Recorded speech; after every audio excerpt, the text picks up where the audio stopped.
I know you've been waiting for this episode. This is the third of the three-part series bringing you alternative treatments in Mexico that you haven't heard about, possibly you need to hear about, and that's why I traveled to Mexico. This is the third of the three-part series, and yeah, this is the one you've been waiting for because I'm going to tour you around the top cancer clinic. You're going to see an interview that I did with Dr. Tony Jimenez, and he is the brains behind a lot of these alternative therapies that he's brought together in 2 clinics in Mexico.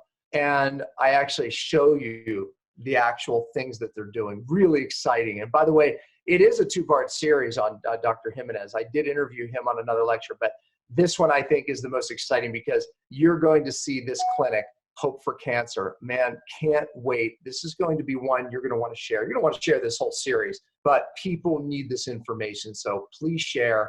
I'll see you on this episode of Cell TV.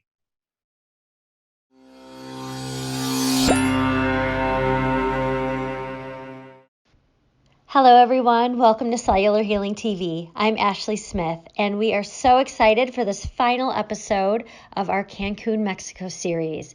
This will be featuring a returning guest and one of our favorite cancer docs, Dr. Tony Jimenez. Dr. Tony owns Hope for Cancer Centers, which is leading the charge in holistic and integrative oncology. And today, Dr. Pompa will be taking a tour in this world-class facility and bringing you along. You can read more about Dr. Tony and his Hope for Cancer treatment centers in our show notes, and we'll also put the last episode he was on in there as well, so you can check it out if you missed it. And everyone, this is our final chance to invite you to watch the live stream of our Live It to Lead It event in Nashville. You can go to drpompalive.com for more information. Okay, let's get started and welcome Dr. Pompa and Dr. Antonio Jimenez to the show. This is Cellular Healing TV. We are here live at one of your Hope for Cancer clinics. Yes. You have one in Tijuana and one here in Cancun. Yeah, so Tijuana clinic opened in the year 2000 and beautiful Cancun in 2015. So we're able to diversify, the area where patients come from. This would be easier for some people from the East Coast or for patients that are at earlier stage cancers come here. Yeah, it's a hub, as I found out, this airport, Cancun. Who'd have known? People can fly in from everywhere. It's like a direct hub. So. That's right. And it's beautiful here. Gosh, I really enjoyed myself. Amazing interviews while I'm here, and just seeing the lay of the land has been amazing. Love it. So this is actually part 2, and folks, we're going to link part 1 of an interview that we did some time ago, but I actually wanted to come and experience the clinic myself, especially because you're teaching in our March event.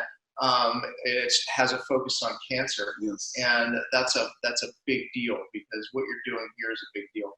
And we also got to interview Dr. V, who comes here quite a bit and hear her story. So if you didn't watch that one, it most likely is the Cell TV right before this. Please do, because there's a lot of lessons learned about cavitation. Her breast cancer survival twice. What a story. Gosh, and you hooked me up with that interview, so I appreciate that. Yes, and now she's bringing people within her group that have breast cancers, mainly a few with other types of cancer, regularly on a retreat. And so we do a really good integrative consultation, her and I, with the patient.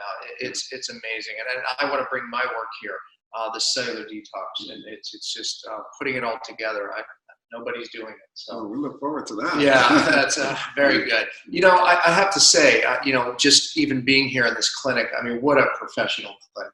And I haven't been to the Tijuana one, but wow. I mean, we're sitting here in an amazing IV room that looks out over this amazing bay. So it doesn't get any better than that. And some amazing chairs. But I have to say this story. So we came in, and the first thing, she said, okay, let me give you a tour. The very first thing they showed me was the juicer. Isn't that? It was amazing. It was like this big. I thought my juicer was impressive. This thing was incredible. Yeah. So I thought, okay, this is a really good start. And it's interesting because in Cancun, there's hundreds of restaurants and hotels. And I believe we're the only one with this juicer. It's a cold press juicer, and it can pump up to like 50 gallons an hour. Cold press. I think it's like 6,000 pounds per square inch of pressure. Yeah. And you just put everything in. I mean, I've never seen anything like that. Yeah, I'm going to put a picture up. I took a picture just to show you.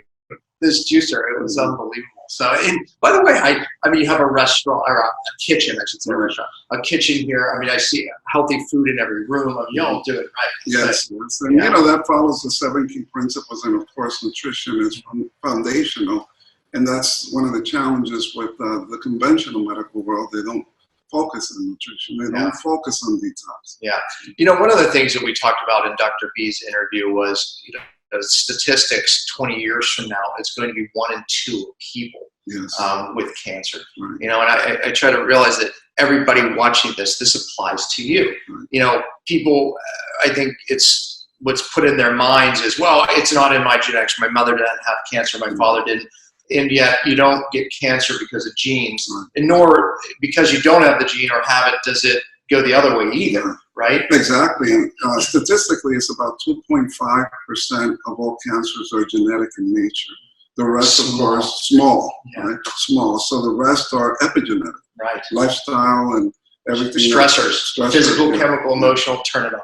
We say, what you just said is very important, because when I started working in oncology, which was in 1988, a few years ago, we saw older patients with cancer, you know, in their 60s and 70s. Now we have 18-year-olds with breast cancer, 20-year-olds with colon cancer. So before, maybe it took 15, 20 years for cancer to develop. Right. Now that is shortened because of all the stressors and toxicities and everything we know of. Yeah. Yeah, your approach here I love, because you don't just do amazing treatments. You talk about how important it is to go upstream. You know, Dr. B is a great example of that. But yeah, I mean, it's so important to remove these stressors from your life. Otherwise, the gene stays turned on. I mean, it starts expressing these bad genes and bad cells, and cells that don't function normally in a normal environment. And it is a process, because according to what we know about cancer development, the works of homotoxicology many years ago, it's really 6 phases of development, from patients having problems with excretion of toxin.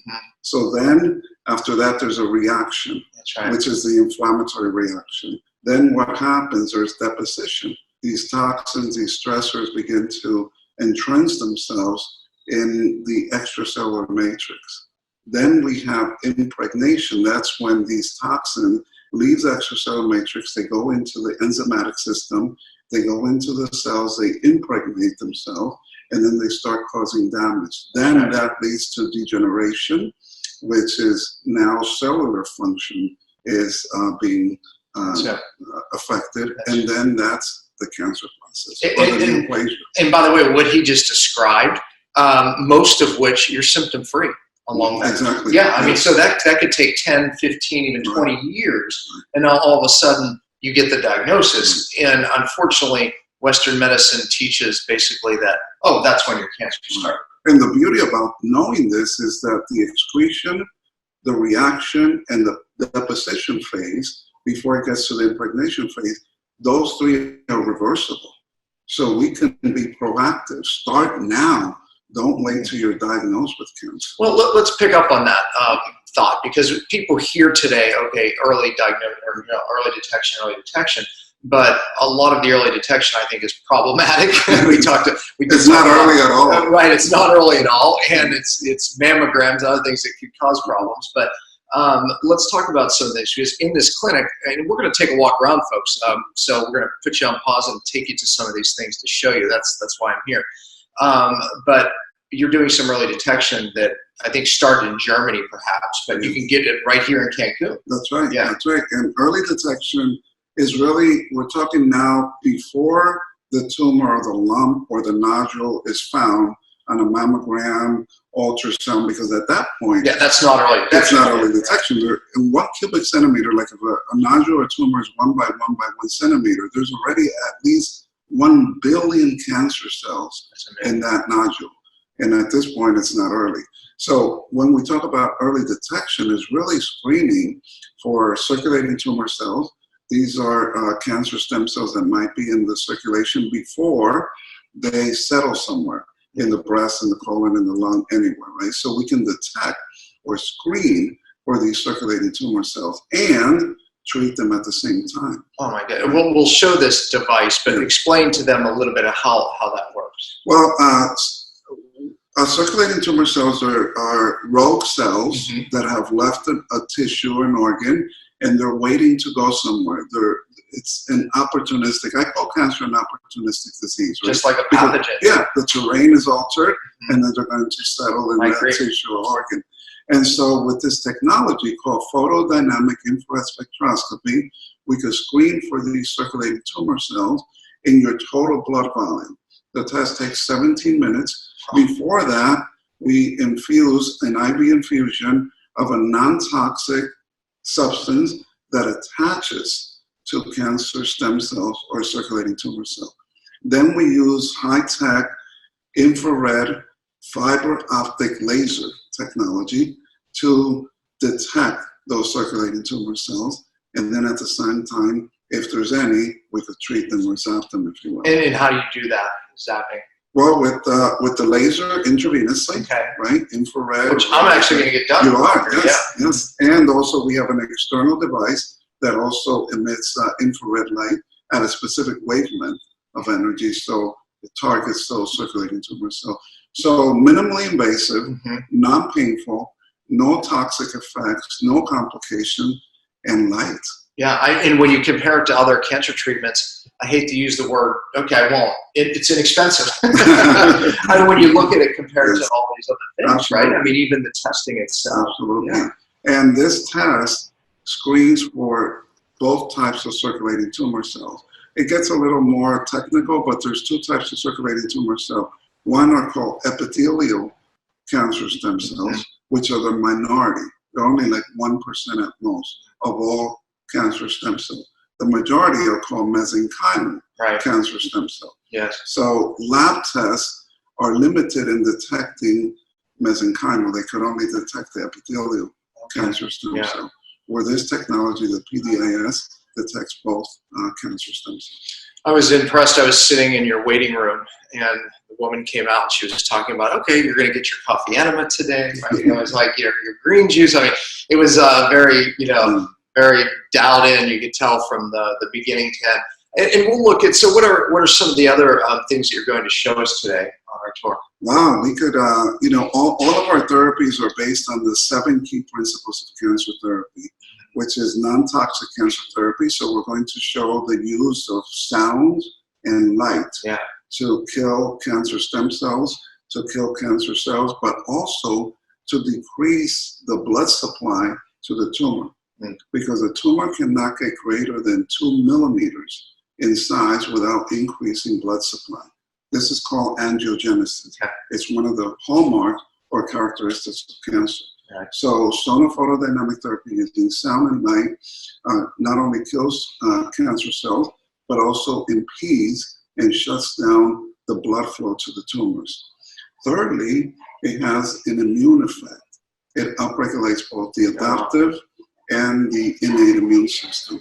Yes, and we've been doing sonophotodynamic. Which is huge because in many people with chronic inflammation and leading to cancer, that's opposite. It's that immune system is reversed. That's right. That's right. And we know, of course, right, everyone that comes here with cancer has an inflammatory effect going on, and their immune system is suppressed.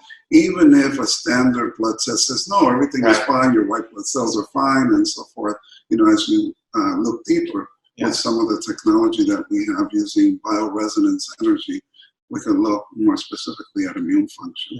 So, the non-toxic therapies, a lot of ozone therapy.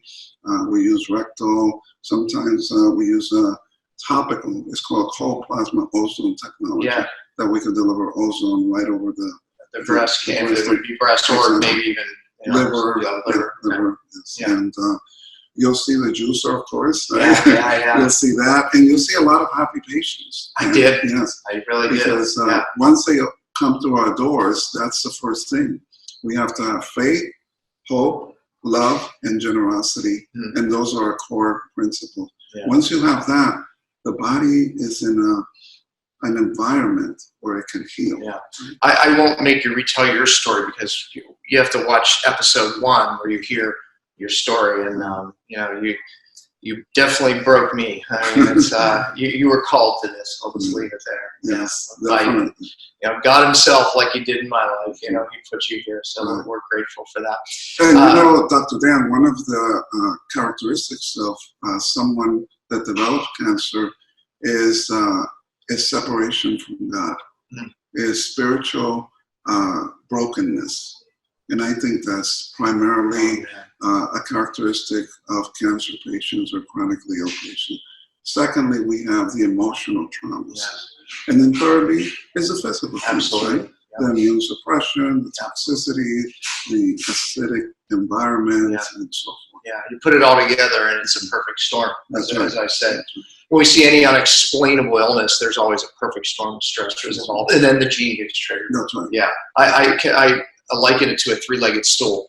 Every leg has to be there for the stool to stand up, and that's the causative factor. But the solution lies there too. If you deal with all of those storms, then the solution is there too. And simply put, that's body, mind, and spirit. Absolutely. Right? And we could say, instead of mind, we could say soul, because the soul is the mind, the will, and the emotions. That's what the soul is, right? So when we think about the soul, we're not thinking of something abstract. We're thinking of the patient's emotions, their will to survive, see themselves as living to live, not living to die because they have that diagnosis or that prognosis. Well, and with that said, I think today it's in vogue to talk about more of the soulish things, right? I mean, our mind, it's an important factor, how we think, right?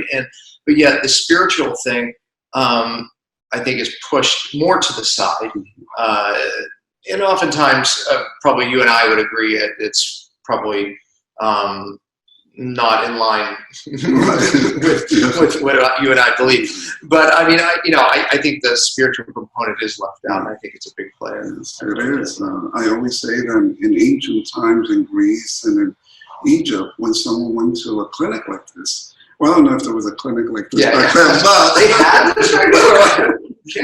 So when they went to a health facility or clinic, the first person they saw was a spiritual advisor. Then they saw the emotional, mental counselor, and then they saw us, the doctor. Right? So it was spirit first, emotional mind second, and then the physical body. So it's a perfect balance. Homeostasis. Yes. When you're out of balance, and that's what the word means, disease eventually forms. Real healthcare brings back to homeostasis. And I want to cover this before we take our tour. We talked a little bit about this in Dr. B's segment. Fear is used to drive people into treatments. And I want them to realize that you don't just throw this alternative stuff out the window just because you ended up doing one of these treatments. But in Dr. B's case, and many people, they don't choose that at all. They just come right in. So kind of talk about that balance. And who do you see? How many people do both? How many people do just this?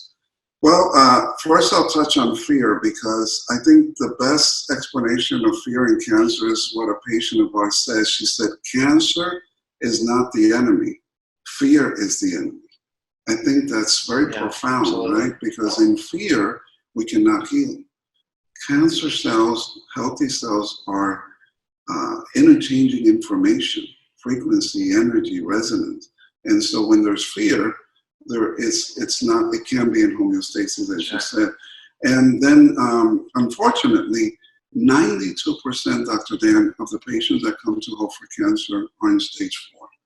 92%. Imagine if we could turn that. That means they failed conventional therapy, chemo, radiation, surgery, immunotherapies, or when they were diagnosed, it was too late to even have those options available to them. So that is one of the goals for both of us. That's why we're doing this show, and that's why I wanted to start with some of the early testing. Exactly. Yes, because we want patients to come here at early stages.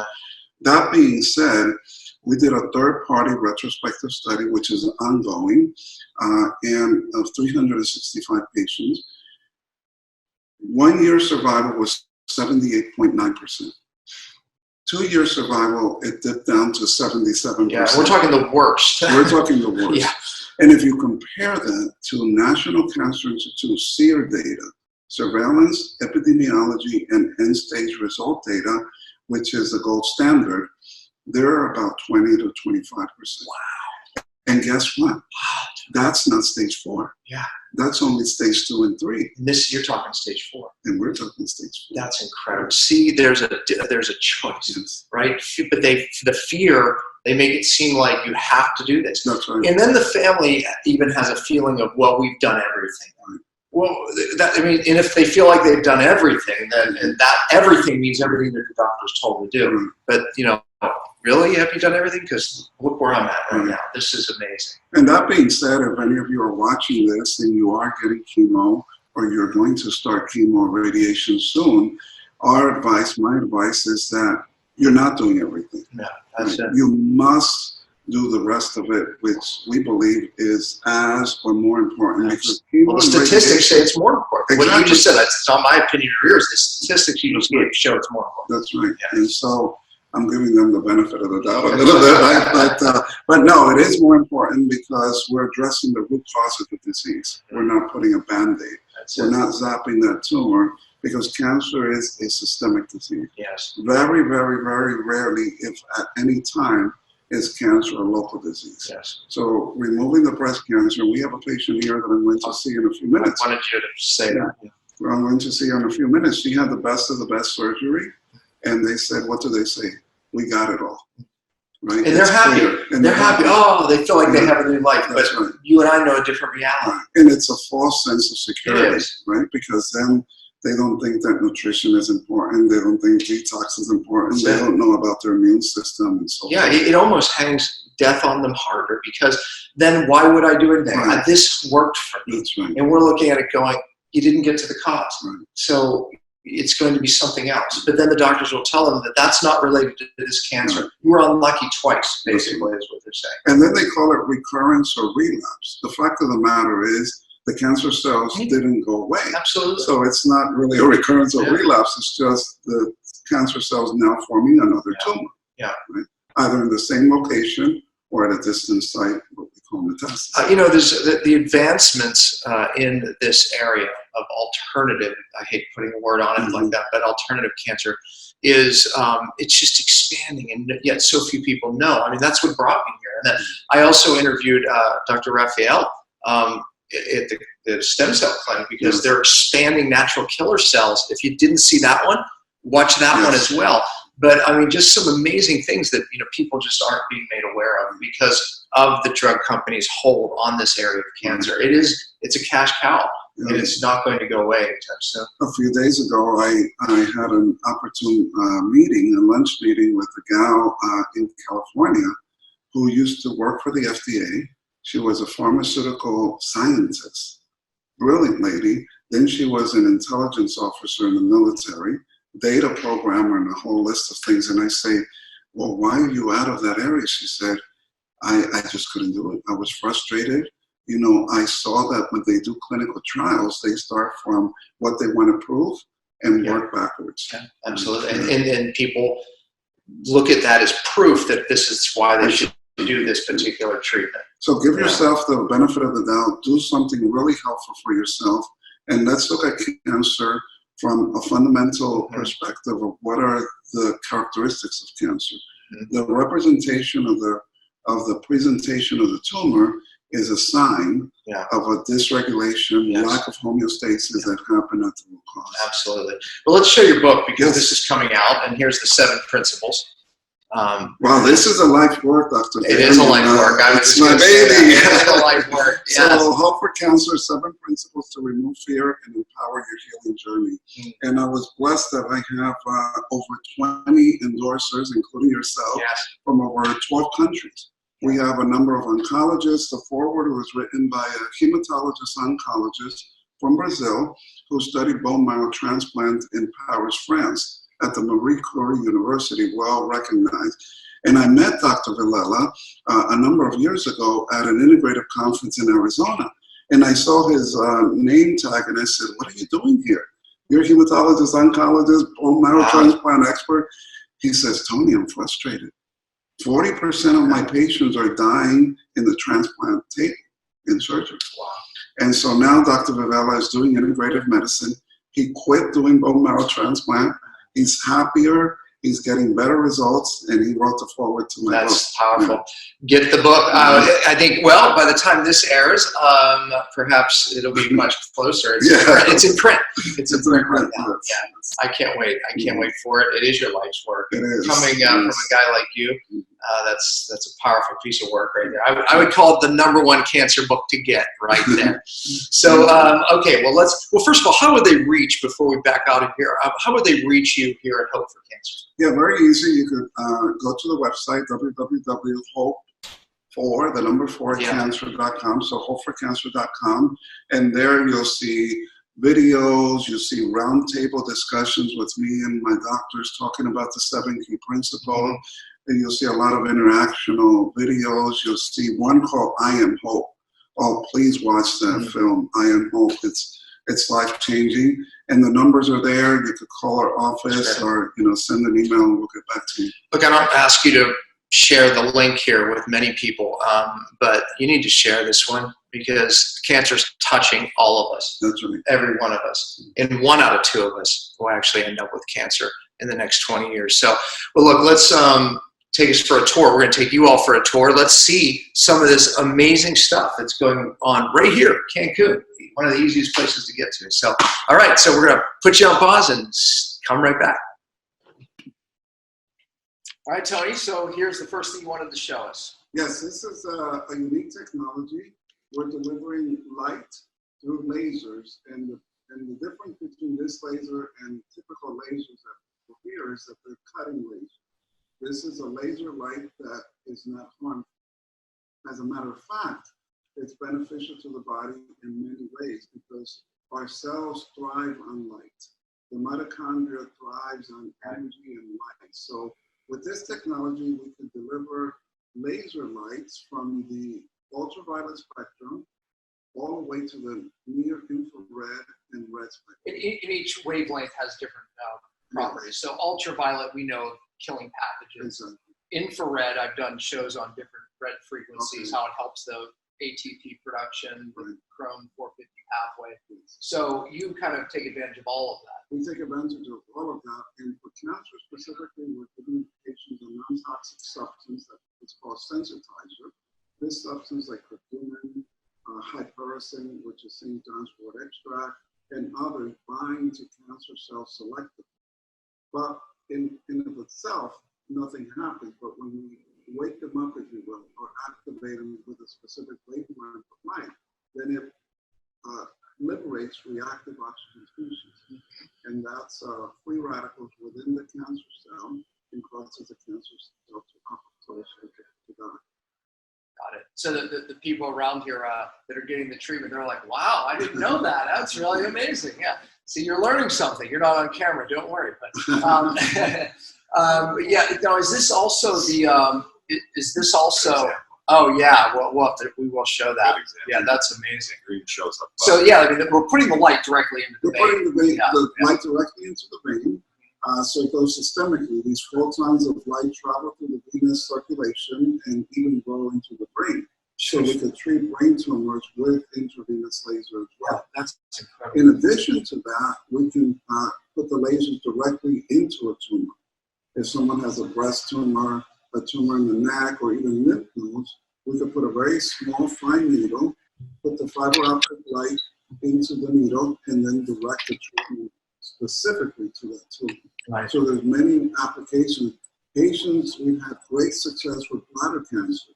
With an ultrasound, we put a catheter into the bladder, we locate the tumor, and we put the sensitizers, the agent, into the tumor and then the light. We've seen up to 40 to 75% reduction in the tumor just with one treatment. That's incredible. That is incredible. How many clinics are using this technology? Well, in the Western Hemisphere, there's us, and then there's us. But in Europe, there's about 3 clinics. This technology, as well as some of these sensitizers, were developed at Marburg University and Paderborn University in Germany. So there's a few 3 clinics in Germany. In Asia, there's a few clinics using it, but in this part of the world, we're the pioneers. Now, is this the equipment that you talked about even for early detection? Or is we use the infrared laser light together with the early detection technology called photodynamic infrared spectroscopy, Right. so we combine the two. And what are we going to look at next? So let me just show you one of the people utilizing that there. Show him your light. I don't know that I have one yet. Sir, could I show him yours? Because yours is glowing. Yours isn't glowing yet. I don't know if you can see that. This is the green light, and green light is very good to oxygenate the body and increase nitrous oxide production. That's awesome. So, and there's Tony's beautiful wife, my beautiful wife. And what's going on over here? You, sir, you're on film. We'll get you.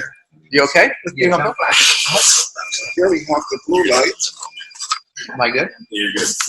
Here we have the blue light. You can see it going right. Oh, into yeah, the that's vein. blue light. Yes. Yeah, blue light, very good. Also for pathogens, for mitochondrial function, upregulating immune system as well. Mm-hmm. All right. Okay, so we'll take. Where are we going next, Tony? Let's see. Let's find something really fun to show. All right, we'll see. We'll see you there. Okay, some exciting things happening here. So tell us what's going on here. I see two different machines going on. So this is called ultraviolet blood irradiation. And what we do is we draw some blood based on the patient's weight, and we put it in a solution, in a saline solution. This is why you see it red, it's blood. Right. And we add ozone to the blood. So ozone will further oxygenate the cells. Got it. And it can release immune factors as well in the blood. And you see the blood getting a brighter red. I see that. Now it's fuller in oxygen. And then it drips down. It goes to this technology here, which it's an ultraviolet blood irradiation technology. And there's 3 bulbs in here. So this is ultraviolet like A, B, and C. Okay. And so the main function of this, besides oxygenating with the ozone, is to cleanse the blood of pathogens. Got it. Because we know that cancer patients and a lot of people in general are ridden with pathogens, whether they're viruses, right. Fungi, parasites, and bacteria. So right. And oftentimes patients just feel better quality of life after this. They feel that they can breathe better, their energy is improved. So the benefits sometimes are that immediate. Yeah, I've had this done myself, and I can say that you feel the benefits pretty immediately. Yes. So, and then there's another device here, and you just, there you go, makes it easier. So, all right, yeah. So, what is this one doing? Yeah, so this is a pulsating electromagnetic frequency technology. This is emitting subtle electromagnetic fields into the specific area of the body that we want to address. So this has various loops. For example, this loop you can put on the shoulder like this, or if someone has a breast tumor, you can put it on the breast tumor, on the knee. Yep. And specifically, Dr. Pompa, with stem cells, pulsating electromagnetic field is very useful. It is. Yeah. The other loop is this one, and you can put this one here. Or we could, right by the breast, so that we can affect the breast tissue, the lymphatic circulation. So this is to improve microcirculation, decrease inflammation, and it improves pain, for example. Yeah, no, I'm a big fan of this technology, by the way. Yep. So this is fantastic. You're right, post stem cells, fantastic, but everything you just mentioned as well. So. All right, do you have one more thing for us to see? Let's go. All right, let's go. We'll see you there. All right, Tony, we're in the hyperbaric room. Yes. They look like some fancy modern coffin, but it's really not. It's quite the opposite, actually. Explain this technology. And it's very safe, contrary to what some people might think. So hyperbaric is a way that we could deliver oxygen to deep tissue under pressure. And again, cancer cells hate Cancer cells hate oxygen. They're hypoxic type cells. That's that other technology, the ozone. Yes, the diffusing ozone, oxygen. Yes. This is just doing it with pressure. Exactly, with pressure. And we have the patients here for 1 hour, and we combine it with some of our other therapies, because if we increase the oxygen uptake by cells And then we do the sonophoto, we do the laser lights, the effects are enhanced. So patients love it. They can read, they can meditate, they can pray while they're doing the hyperbaric oxygen. They also have nasal oxygen at the same time. So we're doing two different therapies in a way at the same time, right? So oxygenating therapies. Yeah, so I mean, this is, I think many of our viewers have heard about hyperbaric, but I think the key is what you said. It's getting it all done in one day. That's right? You go to some places, they don't have this, they don't have the laser, but you're doing all of these things. I mean, people are moving from different sections, and they get the combination of therapy. They have a synergistic effect. So 1 + 1 doesn't equal 2 when you're doing these therapies in sequence with each other. Yeah. Well, we appreciate you having us here. This is, and we believe we haven't even touched on it. I mean, there's a lot more going on here than, we don't want to get in the way too much. But you're doing a great work. And I heard you might actually have an opportunity in Spain to open up another one. Is that true? I've been asked to speak in Spain at a very select Otto Warburg group of doctors. So that's coming next. But we are opening a clinic in Asia soon. Okay, maybe that's what I heard. Thailand. Okay, all right, that's what I heard. That's what I heard. So, well, here you go. This is a man. We appreciate you. We were walking around here, by the way, and all of the patients were coming up and just thanking him for all that he does and what you've done. So we thank you as well. So thanks for being on Cell TV, and thanks for speaking at our next event. Oh, I look forward to that. Yeah, thank you absolutely. so much. Can't wait to have you. So. Well, that's it for this week. We hope you enjoyed today's episode. Don't forget to check out our next HCF seminar in Nashville, where we'll have a lineup of top health experts who will explore the latest research and most effective strategies in the field of cellular healing. And we now offer a live stream option, and you can check that out at drpompalive.com, so you can enjoy the seminar from any location in the world. We'll be back next week and every Friday at 10 a.m. Eastern. We truly appreciate your support. You can always find us at cellularhealing.tv, and please remember to spread the love by liking, subscribing, giving an iTunes review, or sharing the show with anyone who may benefit from the information heard here. And as always, thanks for listening.